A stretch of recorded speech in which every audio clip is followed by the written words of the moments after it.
నమస్కారం, జీ న్యూస్కి స్వాగతం. నేను మీ సంతోష్. ఈరోజు వార్తల్లోని విశేషాలు. దేశ చరిత్రలో తొలిసారిగా ఒకేసారి రికార్డు స్థాయిలో ప్రధానమంత్రి నరేంద్ర మోడీ ప్రభుత్వం 41,000 కోట్లతో 554 రైల్వే స్టేషన్లు పునరాభివృద్ధి, 1,500 రోడ్డు ఓవర్ బ్రిడ్జ్లు, అండర్ పాస్లను జాతికి అంకితం చేయడం ఒక అరుదైన రికార్డని రాష్ట్ర శాసనసభాపతి తమ్మినేని సీతారాం అన్నారు.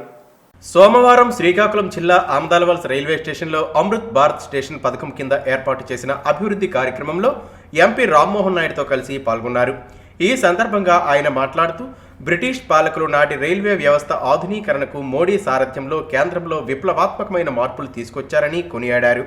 శ్రీకాకుళం జిల్లాలో శ్రీకాకుళం రోడ్డు, నౌపాడ, దూసి, ఇచ్చాపురం రైల్వే స్టేషన్ల అభివృద్ధికి సుమారు 209 కోట్లు కేటాయించడం శుభ పరిణామమని అన్నారు. సురక్షితమైన, అతి తక్కువ ఖర్చుతో ప్రయాణం రైల్వే ద్వారా సాధ్యమని అన్నారు. శ్రీకాకుళం పార్లమెంటు సభ్యులు కింజరాపు రామ్మోహన్ నాయుడు మాట్లాడుతూ దేశ చరిత్రలో మోడీ పాలన సువర్ణాక్షరాలతో లిఖించొచ్చని అన్నారు. శ్రీకాకుళం జిల్లాలో రైల్వే రంగంలో గణనీయమైన అభివృద్ధి జరిగిందని అన్నారు.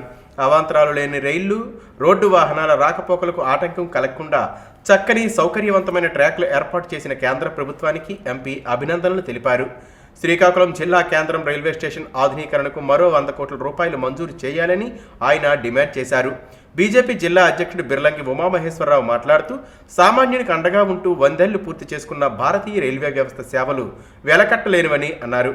దేశంలో మోడీ సారథ్యంలో భారత్ అన్ని రంగాల్లో అగ్రగామిగా దేశంగా నిలుస్తుందని అన్నారు. మారుమూల ప్రాంతాల సమగ్రాభివృద్ధికి బాటలు వేసే మహోన్నత నేత మోడీ అని కొనియాడారు. అంతకన్నా ముందు మోడీ వర్చువల్ విధానంలో అమృత్ భారత్ స్టేషన్ పథకం కింద నూతనంగా మంజూరు చేసిన 4 ప్రాజెక్టులను ప్రారంభించారు. ఈ కార్యక్రమంలో పలువురు బీజేపీ నేతలు, అధికారులు పాల్గొన్నారు. పెంపొందించుకోవాల్సినటువంటి అవసరం ఉంది. ఈ ట్రైన్స్ రావటం మూలంగా కూడా చాలా మందికి జీవనోపాధి కలుగుతుంది. రెండవది, ఇది ఎంతో ఉపయోగకరంగా కూడా ఉంటుంది. తర్వాత రెండవది, ఇప్పుడు మనకి యుటిలిటీస్ ఆంధ్రప్రదేశ్ మున్సిపాలిటీలో shifting of utilities in the proposed new railway station area, ఈ దాని మీద టేక్ నెసెసరీ యాక్షన్స్ అన్నటువంటిది మాత్రం రైల్వే వాళ్ళకి నేను రిక్వెస్ట్ చేస్తున్నాను. ఇది చాలా సున్నితమైనటువంటి వ్యవహారం. ఈ వ్యవహారాన్ని మీరు చాలా పద్ధతిలో డీల్ చేయాల్సినటువంటి అవసరం ఉంది. I hope this letter finds you in good health and high spirit. I am writing to bring to your attention an important matter regarding the upcoming construction of the new railway station in our area under Amrit Bharat station scheme, and also take up road over bridge at Vasavanipeta gate area. మీకు అన్ని విధాలా అండగా ఉంటానని, మీ ప్రయోజనాలకే మొదటి ప్రాధాన్యం ఇచ్చానని కళింగ కోమటి సామాజిక వర్గం ప్రజలకు రెవెన్యూ శాఖ మంత్రి ధర్మాన ప్రసాదరావు భరోసా కల్పించారు. శ్రీకాకుళం నగరంలోని పిఎన్ కాలనీలో వైఎస్ఆర్సీపీ ఆత్మీయ సమావేశం ఆదివారం నిర్వహించారు. ఈ కార్యక్రమానికి ముఖ్య అతిథిగా పాల్గొన్న రెవెన్యూ శాఖ మంత్రి ధర్మాన ప్రసాదరావు మాట్లాడుతూ రాజకీయాలంటే కేవలం భౌతికంగా కనిపించే అంశాలే కాదు, ప్రశాంత జీవనానికి కావలసిన అంశాలను చేకూర్చడం కూడా అని చెప్పారు. ఎవరూ ప్రశ్నించుకుంటే బలవంతుడు బలహీనుని దోచుకుంటారని, తాను అధికారంలో ఉన్నా లేకున్నా మీ స్నేహితుడిగానే ఉంటానని అన్నారు. శ్రీకాకుళం నియోజకవర్గంలో కళింగ కోమట్లు సజావుగా వ్యాపారాభివృద్ధి చేసుకునేందుకు అన్ని సౌకర్యాలు ఏర్పాటు చేశాను కాబట్టే ఇతర నియోజకవర్గాల నుంచి, జిల్లా నుంచి శ్రీకాకుళం నియోజకవర్గానికి వచ్చి వ్యాపారాలు చేసుకుంటూ ప్రశాంత జీవనం గడుపుతున్నారని అన్నారు. నిజాయితీ కలిగిన అధికారులను జిల్లాకు తీసుకురావడం, అవినీతి లేకుండా ప్రజా ప్రయోజనాలు కాపాడుతున్నారని వివరించారు. భవిష్యత్తును ఆలోచించి ఆయా వర్గాల అవసరాలకు అనుగుణంగా నిర్ణయాలు తీసుకున్నానని చెప్పారు. ఈ ఆత్మీయ సమావేశంలో వైసీపీ నాయకులు అంతవరపు ప్రసాద్, ఊన నాగరాజు, అంతవరపు కొండబాబు, గుడ్ల దామోదరరావు, తంగుడు జోగారావు, అంతవరపు రమేష్, తంగుడు నాగేశ్వరరావు తదితరులు పాల్గొన్నారు. ఈ అంతకాలం నేను ప్రభుత్వాల్లో ఉన్న కాలం, అపోజిషన్లో ఉన్న కాలం, చేతనైనటువంటి కార్యక్రమాలు శ్రీకాకుళం జిల్లాకు గట్టిగా ప్రయత్నం చేసేనే తప్ప ఇక్కడ అశ్రద్ధ చేయలే. నాకు కూడా నేను అసలు రాజకీయాలకు రావడానికే కసి, ఈ జిల్లా ఇతర అభివృద్ధి చెందిన జిల్లాల సరసన నిలబడాలి, అన్నీ ఉండి ఏమిటి దౌర్భాగ్యం అనేటువంటి కోపంతోనే నేను రాజకీయాల్లోకి రావడం జరిగింది. అందుకోసం నాకు వచ్చిన ప్రతి అవకాశాన్ని ఈ జిల్లా ప్రజల ప్రయోజనాల కోసం ఉపయోగించాలని ఎప్పుడూ రాజీ పడలేదు దాంట్లో. అందుకే నాగరాజ్ చెప్పినా, మరి సంతోష్ చెప్పినా, సూరిబాబు చెప్పినా, ఎవరు చెప్పినా నా పద్ధతులు అది మార్పు ఉండదు. ఉండకపోవడానికి కారణం పదవులు వస్తాయి పోతాయి, ఏదో ఒకరోజు మనం ముగిసిపోతుంది, కానీ చిరకాలం ఉండేది 10 మందికి సహాయపడే కార్యక్రమమే చిరకాలం ఉంటుందన్నటువంటి ఉద్దేశంతో రాజీ పడకుండా చేయగలిసినవన్నీ చేశాం. ఇంకా చేయాల్సినవన్నీ ఉన్నాయి. నేను మొన్న మీ అందరూ చూసుంటారు పేపర్లో, ఈసారి ఎన్నికల్లో తప్పుకుందాం, చాలా ఎర్లీగా వచ్చాను కనుక రాజకీయాల్లోకి అర్జీల పట్ల ప్రత్యేక శ్రద్ధ వహించి సకాలంలో పరిష్కరించాలని జిల్లా కలెక్టర్ డాక్టర్ మంజీర్ జిలానీ సమూన్ జిల్లా అధికారులను ఆదేశించారు. సోమవారం జిల్లా పరిషత్ సమావేశ మందిరంలో ప్రజా ఫిర్యాదుల స్వీకరణ స్పందన కార్యక్రమంలో జిల్లా కలెక్టర్తో పాటు జాయింట్ కలెక్టర్ ఎం నవీన్, జిల్లా రెవెన్యూ అధికారి ఎం గణపతిరావు, ప్రత్యేక ఉప collector Murali, DRDA PD Vidyasagar జిల్లాలోని వివిధ ప్రాంతాల నుండి వచ్చిన అర్జీదారుల నుండి విజ్ఞప్తులు స్వీకరించారు. ఈ సందర్భంగా జిల్లా కలెక్టర్ డాక్టర్ మంజీర్ జిలానీ నమూన్ మాట్లాడుతూ, జగనన్నకు చెప్దాం స్పందన కార్యక్రమం ద్వారా స్వీకరించిన ఫిర్యాదులపై వెంటనే స్పందించి త్వరితగతిన పరిష్కారానికి చర్యలు చేపట్టాలని ఆదేశించారు.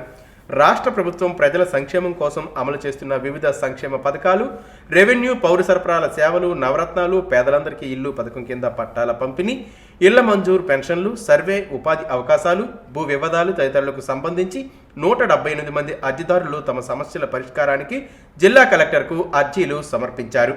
ఈ సమస్యలన్నీ నిర్దేశిత సమయంలోగా పరిష్కరించాలని సంబంధిత అధికారులకు ఎండార్స్ చేస్తూ ఆదేశాలు జారీ చేశారు.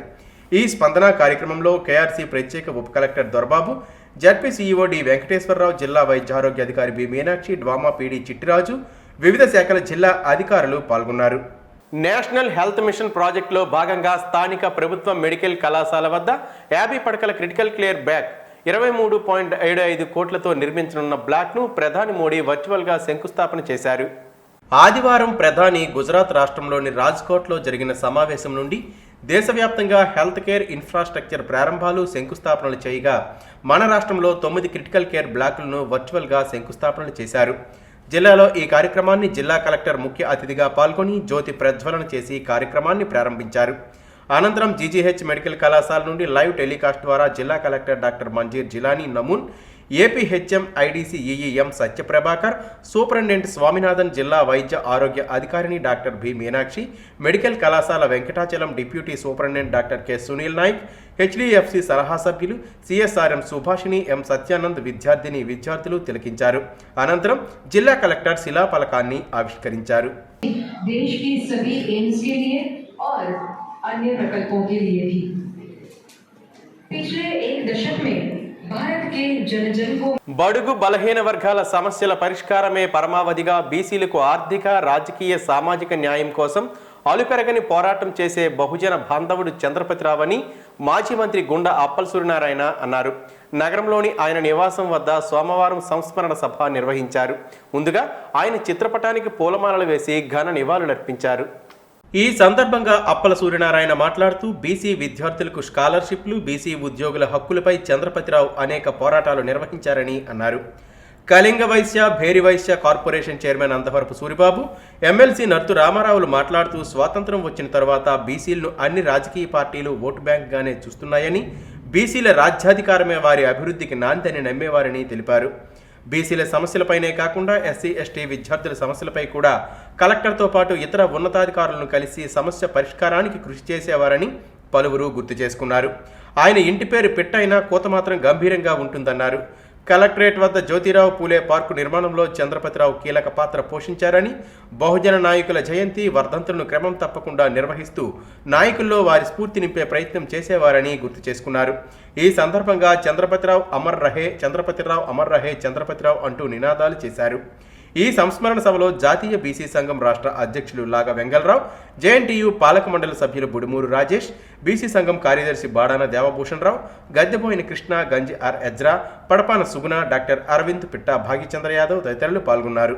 పాతపట్నం మండలంలోని బోరుభద్ర గ్రామం ఆవరణలో జరుగుతున్న ఉపాధి హామీ పని ప్రదేశాన్ని సందర్శించి అక్కడ పనులు చేస్తున్న ఉపాధి హామీ వేతనదారులను పాతపట్నం నియోజకవర్గ శాసనసభ్యురాలు శ్రీమతి రెడ్డి శాంతి కలిసి వారి యోగక్షేమాలను అడిగి తెలుసుకొని కాసేపు వారితో ముచ్చటించారు. ఈ కార్యక్రమంలో భాగంగా ఆంధ్రప్రదేశ్ రాష్ట్ర ముఖ్యమంత్రి వైఎస్ జగన్మోహన్ రెడ్డి జనరంజక పాలనలో ప్రజలకు అందజేసిన సంక్షేమ ఫలాలు, రాష్ట్రాభివృద్ధి గురించి సుదీర్ఘంగా వివరించారు.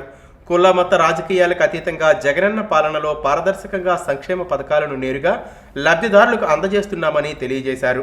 మన భావితరాల భవిష్యత్తు కోసం 2024 జనరల్ ఎలక్షన్లో ప్రీతమ నాయకుడు జగన్ను మరొకసారి ముఖ్యమంత్రిగా అత్యధిక మెజార్టీతో గెలిపించుకోవాలని అన్నారు. 2024 ఎన్నికల్లోనూ మళ్లీ జగనన్నే ముఖ్యమంత్రిగా అధికారం చేపట్టినప్పుడే మనకు మరిన్ని సంక్షేమ పథకాలు అందుతాయని, మన రాష్ట్రాన్ని మరింతగా అభివృద్ధి చేసుకోగలమని ఆమె పేర్కొన్నారు.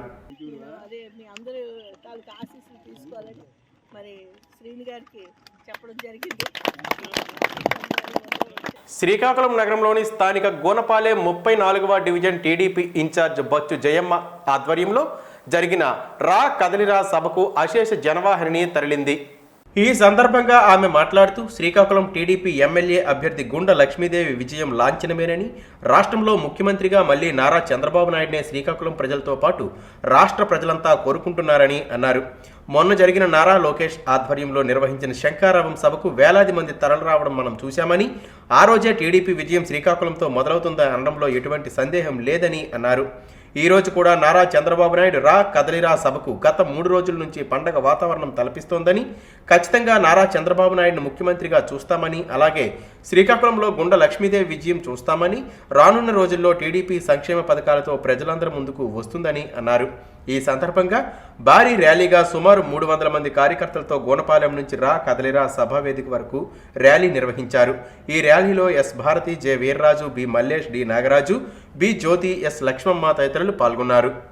రా కదిలరా ప్రోగ్రాంకి చంద్రబాబు నాయుడు గారు వస్తారు కాబట్టి అమ్మ గుండు లక్ష్మీదేవి ఆధ్వర్యంలో ఇంతమంది జనాలు ఈ డివిజన్ నుండి 34వ వార్డుకు సంబంధించిన డివిజన్ నుండి ఇంత 300 నుండి 350 మంది నుండి 350 మందికి నేను అమ్మ ఆధ్వర్యంలో నేను తీసుకొస్తున్నాను. వచ్చి జయమ్మ. శ్రీకాకుళం అసెంబ్లీ సీటు ఆశిస్తున్న పార్టీ సీనియర్ నాయకులు గోండు శంకర్ నగరంలో పార్టీ క్యాడర్తో కలిసి ర్యాలీ నిర్వహించి బల ప్రదర్శన చేశారు. పార్టీ జాతీయ అధ్యక్షులు చంద్రబాబు హాజరైన రా కదలిరా బహిరంగ సభకు పార్టీ క్యాడర్తో కలిసి స్థానిక 7 రోడ్ల కూడల నుంచి 80 అడుగుల రోడ్లో ఏర్పాటు చేసిన రా కదలిరా బహిరంగ సభా వేదిక వద్దకు భారీ ర్యాలీ నిర్వహించారు. నియోజకవర్గంలోని పార్టీ క్యాడర్ను చంద్రబాబు సమావేశానికి తరలించడానికి వీలుగా అన్ని గ్రామాల్లో వాహనాలు ఏర్పాటు చేసి వాటి మీద నగరంలోని మున్సిపల్ మైదానానికి తరలించేందుకు ఏర్పాట్లు చేశారు. పార్టీ క్యాడర్ను మున్సిపల్ మైదానానికి తరలించిన తర్వాత అక్కడి నుంచి ప్లెకార్డులు పట్టుకుని శంకర్ పేరుపై ప్రత్యేకంగా ముద్రించిన టీషర్ట్లను ధరించు సభాస్థలి వరకు ర్యాలీగా నిర్వహించి రా కదలిరా బహిరంగ సభకే ఆకర్షణగా నిలిచారు. గ్రానైట్ క్వారీ పరిశ్రమలో యాజమాన్యాలు అక్రమంగా తొలగించిన 12 మంది కార్మికులను వెంటనే విధుల్లోకి తీసుకోవాలని సిఐటియు జిల్లా ప్రధాన కార్యదర్శి పి తేజేశ్వరరావు ప్రభుత్వాన్ని డిమాండ్ చేశారు.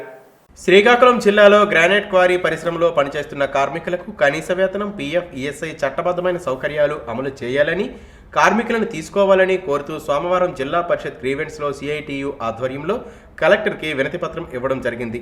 ఈ సందర్భంగా ఆయన మాట్లాడుతూ శ్రీకాకుళం జిల్లాలో టెక్కలి, కోటబొమ్మాలి, సారవకోట, పాతపట్నం, శ్రీకాకుళం రూరల్ మండలంతో పాటు జిల్లాలో గ్రానైట్ క్వారీ పరిశ్రమలు సుమారు 60 వరకు పనిచేస్తున్నాయని అన్నారు. ఈ పరిశ్రమలో పనిచేస్తున్న కార్మికులకు పిఎఫ్, ఈఎస్ఐ, గ్రాట్యుటీ, బోనస్, ప్రభుత్వం ప్రకటించిన సెలవులు ఎటువంటి కార్మిక చట్టాల యాజమాన్యాలు అమలు చేయడం లేదని అన్నారు. రోజుకు 10 నుంచి 12 గంటల పాటు కార్మికులతో పనిచేయిస్తున్నారని చెప్పారు. చట్ట ప్రకారం ఓవర్ టైం వేతనాలు చెల్లించడం లేదని, నిరుపేదలైన కార్మికుల కుటుంబాలు దుర్భరమైన జీవితాలు అనుభవిస్తున్నారని అన్నారు. ఈ నేపథ్యంలో కార్మికులంతా తమ హక్కుల కోసం చట్టబద్ధంగా Sri Durgamata Poclain operators union registration చేసుకుని కార్మిక చట్టాలు అమలు చేయాలని Stag minerals, Aditya minerals, Aishwarya granite, quarry Kranti granite, Tirupati Rana granite, Bhagyalakshmi granite, Archana granite quarry యాజమాన్యాలు 12 మంది కార్మికులను అక్రమంగా తొలగించాయని అన్నారు. వినతిపత్రం అందజేసిన వారిలో Sri Durgamata Poclain operators union నాయకులు కరణం మధుబాబు, దవల గోపాలరావు పాల్గొన్నారు. ఈ వార్తలు ఇంతటితో సమాప్తం. మళ్ళీ తర్వాత బులెటిన్లో కలుసుకుందాం. నమస్కారం.